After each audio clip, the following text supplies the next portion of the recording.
चलिए देखिए, आज हम लोग पढ़ेंगे एसिटिक अम्ल के अभी तक पढ़े बनाने की विधि और गुण। गुण में एसिटिक अम्ल के भौतिक गुण हो गए थे, अब आएंगे एसिटिक अम्ल के रासायनिक गुण। रासायनिक गुण में अभिक्रियाएं होंगी। तो फर्स्ट पॉइंट, एसिटिक अम्ल की सोडियम से अभिक्रिया कराने पर सोडियम एसीटेट प्राप्त होता है।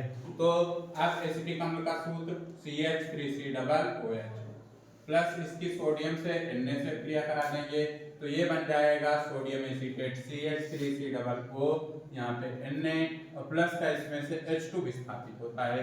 लेकिन ये संतुलित नहीं है, तो इसको संतुलित करने के लिए हाइड्रोजन 2 हो गए, इसमें 2 से गुणा किए, इसमें भी 2 से गुणा किए, तो Na 2 हो गए, इसमें भी कितने से 2 से गुणा किए। फिर से सुनिएगा, तो एसिटिक अम्ल के रासायनिक गुण में क्या लिखेंगे? एसिटिक अम्ल की सोडियम के साथ अपक्रिया कराने पर सोडियम एसीटेट तथा हाइड्रोजन प्राप्त होता है। अपक्रिया CH3COOH प्लस सोडियम का मतलब Na और सोडियम एसीटेट का सूत्र CH3COO बन गया। उसके बाद सेकंड पॉइंट है सोडियम एसीटेट की NaOH से क्रिया।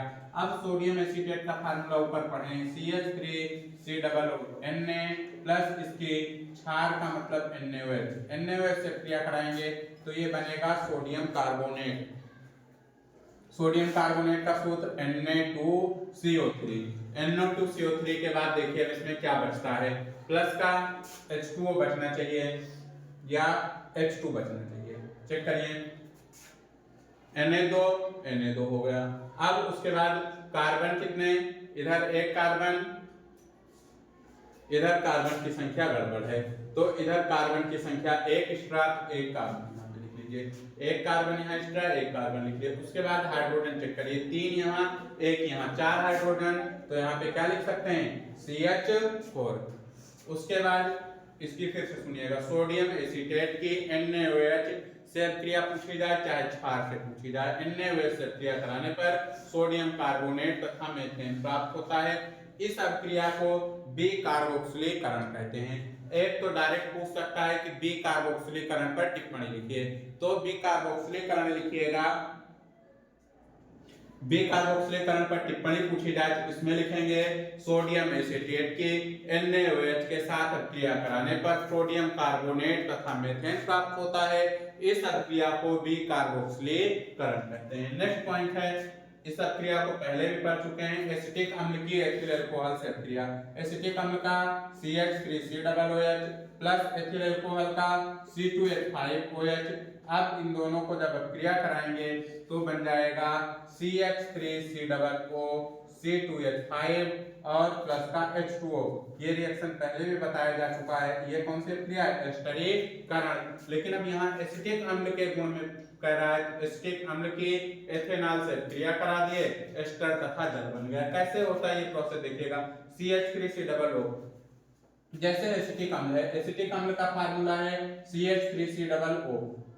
इसको जब तोड़ते हैं तो ये जाता है CH3COO पे माइनस प्लस H पे प्लस, और इस एल्कोहल को तोड़ेंगे तो C2H5 और प्लस का दूसरा OH माइनस, तो यही OH माइनस जुड़ जाएगा H से, तो H प्लस और OH माइनस मिलके H2O बना लिए, और इधर बच जाएगा CH3COO, इधर C2H5 C2H5 कर दीजिए। अब नेक्स्ट आइए एसिटिक अम्ल के उपयोग। उपयोग में आप लोगों को बताया गया पहले भी कि अगर उपयोग नहीं आ रहा है तो लिख दीजिएगा प्रयोगशाला में अभिक्रमक के रूप में या तो अभिक्रमक के रूप में। अभिक्रमक क्या होते हैं? अभिक्रमक मेनली जैसे किसी भी रिएक्शन में भाग लेते हैं या किसी कंपाउंड के निर्माण में क्या यूज होते हैं? अभिक्रमक यूज होते हैं। पहला उपयोग हमेशा लिख सकते हैं प्रयोगशाला में अभिक्रमक के रूप में। जितने भी कार्बनिक यौगिक हैं वो सब क्या है? अभिक्रमक होते हैं। नेक्स्ट, रंग और कागज उद्योग में किया जाता है। थर्ड, अचार बनाने में। अब सिरके का यूज एसिटिक अम्ल किसके रूप में यूज होता है? सिरके के रूप में। तो सिरके को हम लोग कहाँ यूज करते हैं? अचार बनाने में किया जाता है। क्लियर हुआ इतना? नेक्स्ट आइए, अब दोनों कार्बनिक यौगिक हम लोगों के कंप्लीट हो गए। अब नेक्स्ट आता है हम लोगों का साबुन। हेडिंग तो है साबुन और अपमार्जक, लेकिन इसमें पहले सबसे पहले पढ़िएगा साबुन, उसके बाद फिर अपमार्जक। देखो साबुन जो हम लोग साबुन यूज करते हैं वही साबुन है। साबुन, इसकी अपक्रिया काफी इंपॉर्टेंट है। साबुन की अपक्रिया को साबुनीकरण कहते हैं।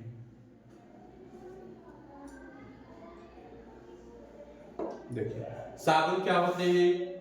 साबुन सामान्यतः उच्च कार्बोक्सिलिक अम्ल के लवण होते हैं, जिसका निर्माण तेल या वसा की क्षार के साथ अभिक्रिया द्वारा किया जाता है। साबुन के निर्माण की प्रक्रिया को साबुनीकरण कहते हैं। अब इसकी अपक्रिया देखिएगा, बहुत ध्यान से देखिएगा। साबुन का स्टेरिक अम्ल या वसा या तेल का सूत्र लिख सकते हैं C17H35 COO, फिर यहाँ से कर दीजिए CH2।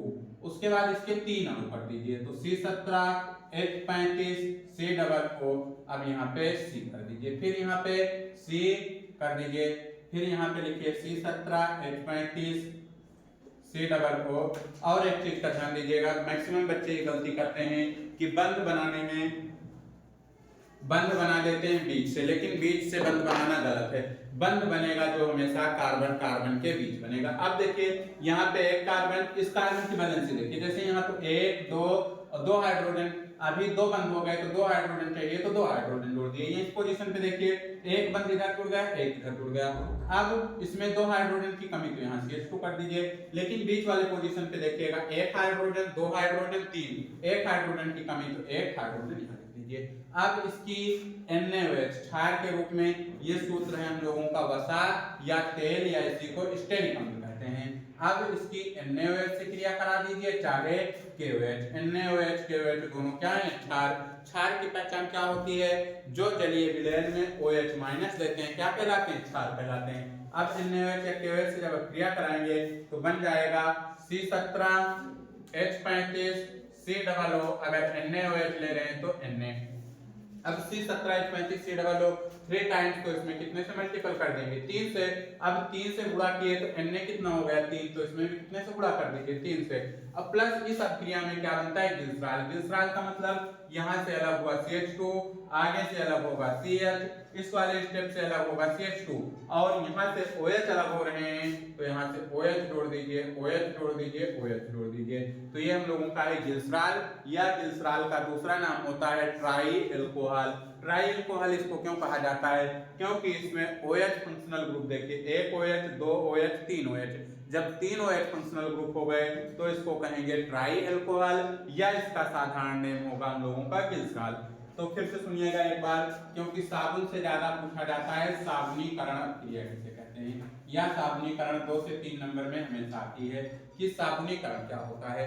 तो वसा या तेल की सोडियम हाइड्रोक्साइड या पोटेशियम हाइड्रोक्साइड क्षार के साथ क्रिया कराने पर साबुन तथा ग्लिसरॉल प्राप्त होता है। इस अभिक्रिया को साबुनीकरण कहते हैं। अब अगर यहाँ पे KOH ले रहे हैं, KOH लेंगे तो यहाँ पे जहाँ पे Na बना है, यहाँ पे क्या बन जाएगा? K बन जाएगा। बाकी इसमें भी 3 से मल्टीपल होगा, बाकी सारी चीजें सेम होंगी। ये क्या है? सोडियम स्टेरिक अम्ल है, और अगर K रहेगा तो पोटेशियम स्टेरिक अम्ल होता है। अब इसमें देखिएगा एक चीज ध्यान देने वाला है कि अगर NaOH लेंगे तो NaOH हम लोगों का बनाता है कठोर साबुन। कठोर साबुन का मतलब जो हम लोग सामान्यतः किसमें यूज करते हैं? कपड़ा धोने में यूज करते हैं, कठोर। उसके बाद अगर KOH लेंगे, KOH का मतलब पोटेशियम हाइड्रोक्साइड, अगर ये लेंगे तो ये हम लोगों का होता है मृदु साबुन या मुलायम साबुन, जिसका उपयोग कहाँ करते हैं? नहाने में किया जाता है। देखिए नेक्स्ट है, इतना देखने के बाद अगली हेडिंग है साबुन की विशेषताएं। अब साबुन की विशेषताएं आप लोग खुद से कर सकते हैं कि साबुन की विशेषता क्या क्या होनी चाहिए। पहला तो विशेषता में साबुन की विशेषताएं, साबुन क्या होना चाहिए? मुलायम होना चाहिए। मुलायम का मतलब जिससे शरीर में क्या न पड़े, खर्चोले न आए। दूसरा, साबुन आसानी से जल में क्या बनाने चाहिए? झाग बनाने चाहिए। तीसरा, साबुन जल में क्या होने चाहिए? विलय होने चाहिए। तो साबुन की विशेषता में 2-3 पॉइंट अपने आप से भी लिख सकते हैं। उसके बाद नेक्स्ट है साबुन के उपयोग। साबुन के उपयोग, अब उपयोग में एक तो लिख सकते हैं, पहला नहाने में करते हैं, दूसरा कहाँ करते हैं? कपड़ा धोने में करते हैं, तीसरा कहाँ करते हैं? शेविंग में किया जाता है, उसके बाद चौथा कहाँ करते हैं, कागज उद्योग में किया जाता है, तो साबुन के उपयोग काफी हैं। इसमें से कोई भी 2-3 लिख सकते हैं। चलिए देखिए, नेक्स्ट है हम लोगों का नहाने का साबुन और कपड़े धोने के साबुन में अंतर। फिलहाल ये पूछा नहीं जाता, लेकिन देख लीजिए पहला पॉइंट, नहाने का साबुन जो होता है कास्टिक सोडा, कास्टिक सोडा का मतलब NaOH से बनता है, और कपड़े धोने वाला साबुन कास्टिक पोटास, कास्टिक पोटास का मतलब KOH से बनता है। सेकेंड पॉइंट क्या लिख सकते हैं, नहाने के साबुन में अधिक केमिकल या अधिक क्षारीय पदार्थ मिलाए जाते हैं, जबकि नहाने के पदार्थ उल्टा बता रहे हैं। देखिए इधर कास्टिक सोडा जो होता है कपड़े धोने के साबुन में होता है कास्टिक सोडा, और कास्टिक पोटास जो होता है हम लोग नहाने के साबुन में। नहाने के साबुन में केमिकल की मात्रा कम होती है, कपड़े धोने वाले साबुन में केमिकल की मात्रा अधिक पाई जाती है। नेक्स्ट है, और एक लिख सकते हैं, नहाने के साबुन में क्या होते हैं, मैक्सिमम मुलायम बनाए जाते हैं, जबकि कपड़ा धोने वाला साबुन क्या बनाया जाता है, कठोर या क्षारीय बनाए जाते हैं। नेक्स्ट है, ये पूछा नहीं जाता दोनों में अंतर, साबुन की सफाई, ये इंपॉर्टेंट है भाई। साबुन की सफाई किस विधि, पहला तो ये पूछा जा सकता है ऑब्जेक्टिव में, साबुन की सफाई किस विधि द्वारा की जाती है, तो साबुन की सफाई में प्रयुक्त विधि को क्या कहते हैं, मिसेल कहा जाता है।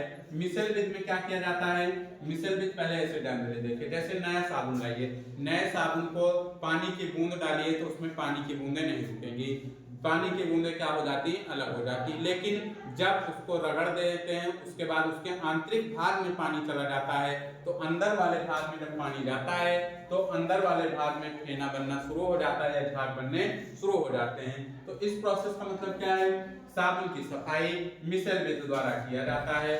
इस विधि में साबुन का जो आंतरिक भाग होता है वो क्या होता है, जल रागी, या इसी का दूसरा नाम है जल स्नेही। जल स्नेही क्या होते हैं, जो जल को अपनी ओर आसानी से आकर्षित करे, तथा इसका बाहरी भाग होता है जल विरागी, या इसी को कहा जाता है जल विरोधी। तो बाहरी भाग क्या होगा, जल विरोधी, और आंतरिक भाग जल रागी होता है। इसीलिए साबुन को जब नए यूज करते हैं उसके फेने नहीं बनते, और जब आंतरिक भाग में उसके पानी चला जाता है तो जल रागी से क्या बना लेता है, आसानी से झाग या फेने बना लेते हैं। तो इसमें जब मिश्रण पूछा जाएगा तो इसमें डायग्राम बना के, ये बना के तब लिखिएगा। नेक्स्ट है हम लोगों का डिटर्जेंट या अपमार्जक। डिटर्जेंट अपमार्जक क्या होते हैं, ये भी साबुन के समान कार्बनिक पदार्थ होते हैं। डिटर्जेंट, पहले इसकी डिफिनीशन ही पूछी जाती है, डिटर्जेंट या अपमार्जक क्या होते हैं, डिटर्जेंट या अपमार्जक साबुन के समान ही कार्बनिक पदार्थ होते हैं, इसके गुण भी साबुन के समान ही पाए जाते हैं, लेकिन साबुन जो होगा क्षारीय होता है, डिटर्जेंट या अपमार्जक हम लोगों का क्षारीय नहीं होता है, जबकि ये क्या होता है, उदासीन होता है। उदासीन, और ये किस रूप में पाया जाता है, पाउडर के रूप में पाया जाता है, और जो साबुन था वो हम लोगों का टिकिया के रूप में पाया जाता था। नेक्स्ट है डिटर्जेंट या अपमार्जक की विशेषताएं, ये भी नहीं पूछी जाती।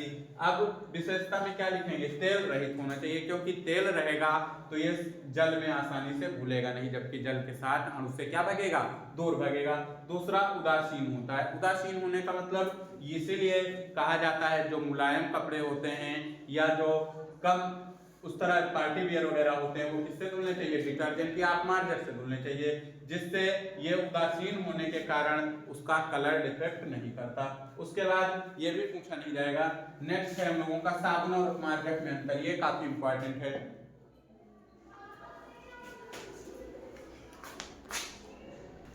चलिए देखिए, साबुन और अपमार्जक में अंतर। पहला पॉइंट आप लोग अपने आप से लिख सकते हैं, जो साबुन होते हैं ये किसके रूप में पाए जाते हैं, टिकिया के रूप में। इंपॉर्टेंट है भाई, साबुन टिकिया के रूप में पाए जाते हैं, जबकि अपमार्जक जो होता है ये पाउडर या तो किसके रूप में पाया जाता है, तरल के रूप में, मतलब लिक्विड के रूप में पाया जाता है, जैसे हाथ धोने वगैरह में यूज करते हैं। दूसरा पॉइंट लिख सकते हैं, साबुन जो होता है क्या होता है, क्षारीय होता है, और अपमार्जक क्या होता है, उदासीन होता है। नेक्स्ट पॉइंट लिख सकते हैं, साबुन का उपयोग कहाँ करते हैं, किसी भी तरह के कपड़े धोने में कर सकते हैं, जबकि पाउडर का उपयोग मुलायम कपड़ों को धोने में किया जाता है। नेक्स्ट है हम लोगों का जो इसका निर्माण, साबुन का निर्माण महुआ के तेल, आरंडी के तेल, नारियल के तेल और मूंगफली के तेल से किया जाता है, जबकि पाउडर बनाने के लिए किसी भी प्रकार की तेल की आवश्यकता नहीं होती, अर्थात ये तेल रहित होते हैं। अब ये चैप्टर हम लोगों का कार्बनिक यौगिक कंप्लीट हुआ। अब कार्बनिक यौगिक चैप्टर पढ़ने के बाद आप लोग बताइएगा कौन सा चैप्टर पढ़ेंगे, उसी हिसाब से आगे पढ़ाया जाएगा कि अंशाल कराया जाए या फिर इसी के आगे